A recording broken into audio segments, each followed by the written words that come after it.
and he is going to tell us about the White Lion work that he's been doing with Carmen Bell White, and they've made this incredible transmission called Light Language Attunements.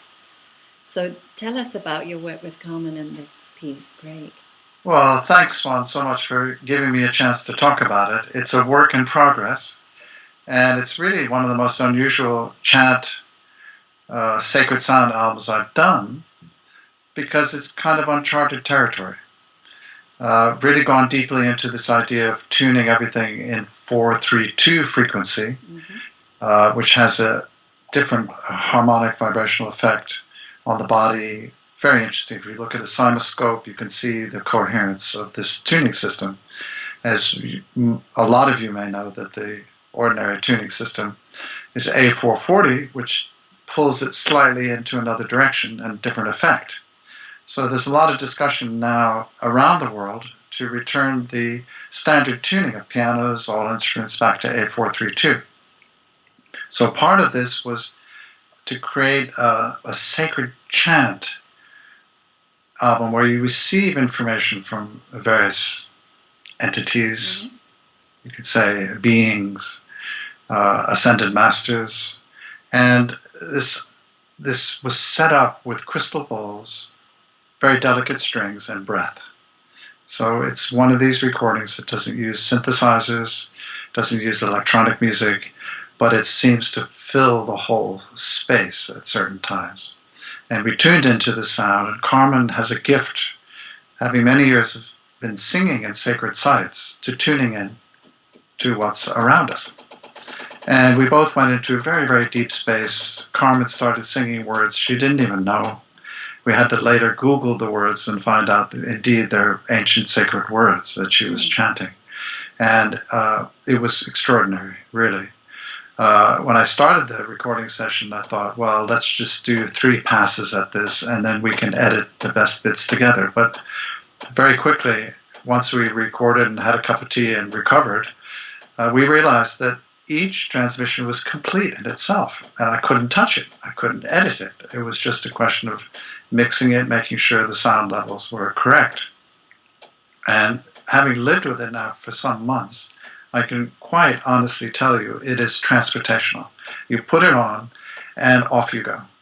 You can go deep within your own mind and space, and the vibration seems to support that in the most amazing way. So I think it's hard to talk so much about music. You have to hear it, and it'll be soon that everyone will be able to hear it. It will be called the Light Language Attunements. The reason we call it light language is because the light language, you could say it's galactic language, you could say it's ancient Celtic, Gaelic, Sanskrit, sounds that come through Judaic. All the traditions seem to have at their heart, in their source, the galactic languages as received through the nervous system of a human being.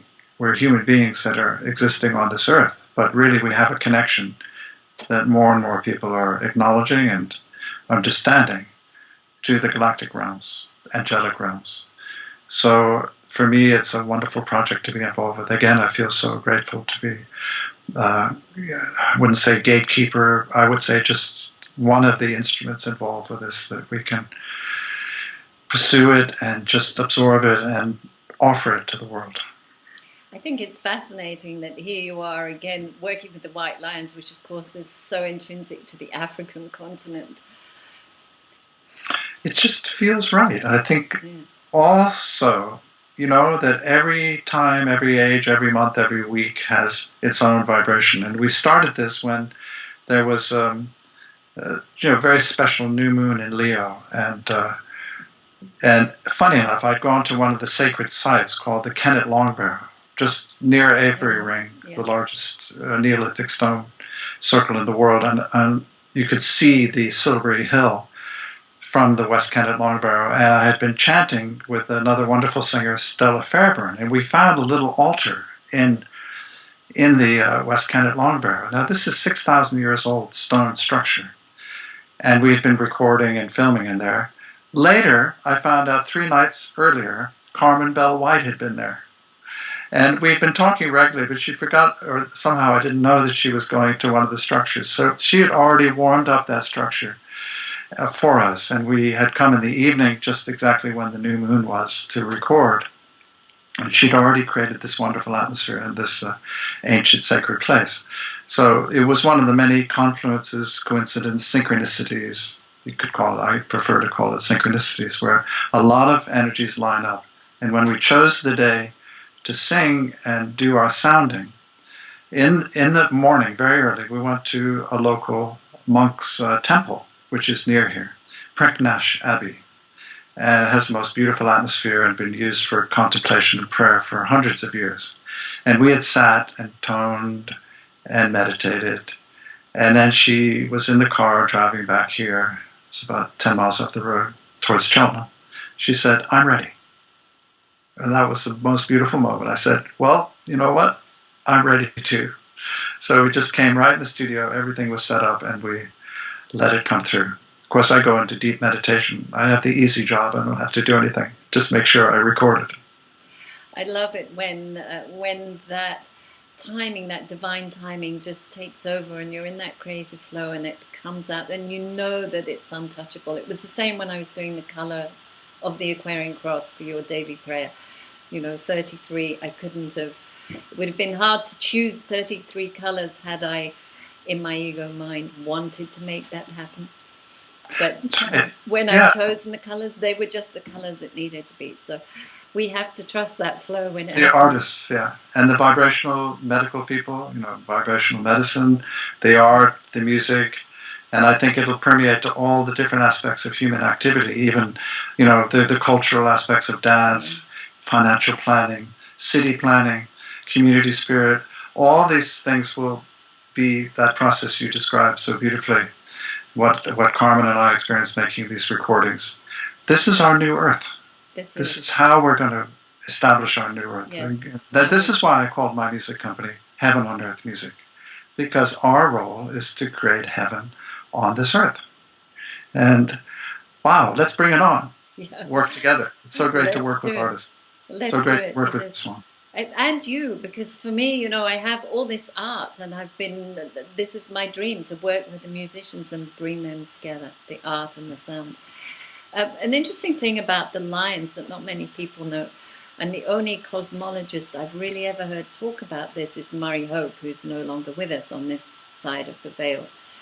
But there were a group of beings called the Pashats, and they were on a planet somewhere on the other side of the sun, but it is believed that they were the original form that became the lion people who were connected to the Sphinx and all those leonine cultures.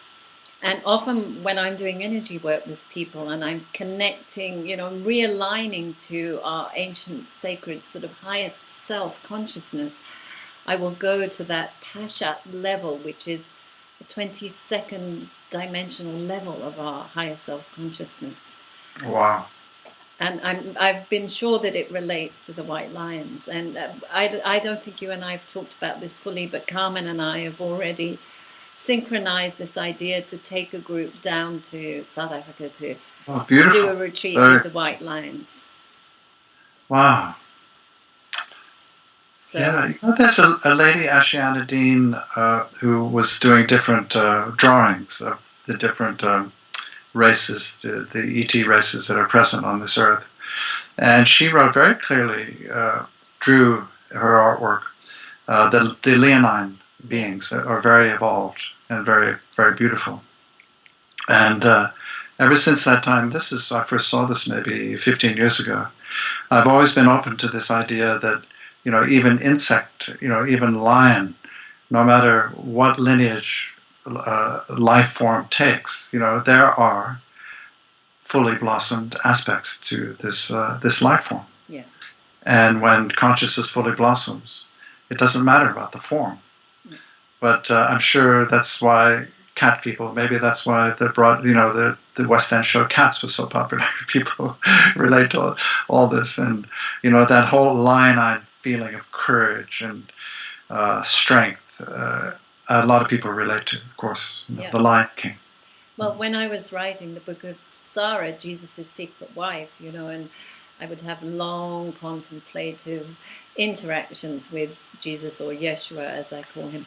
And he would say, the heart of the lioness, she is the heart of the lioness. And that is such a powerful symbol. Yes, I think in Vedic astrology, one of the yogas is the Singha yoga, which is the lioness.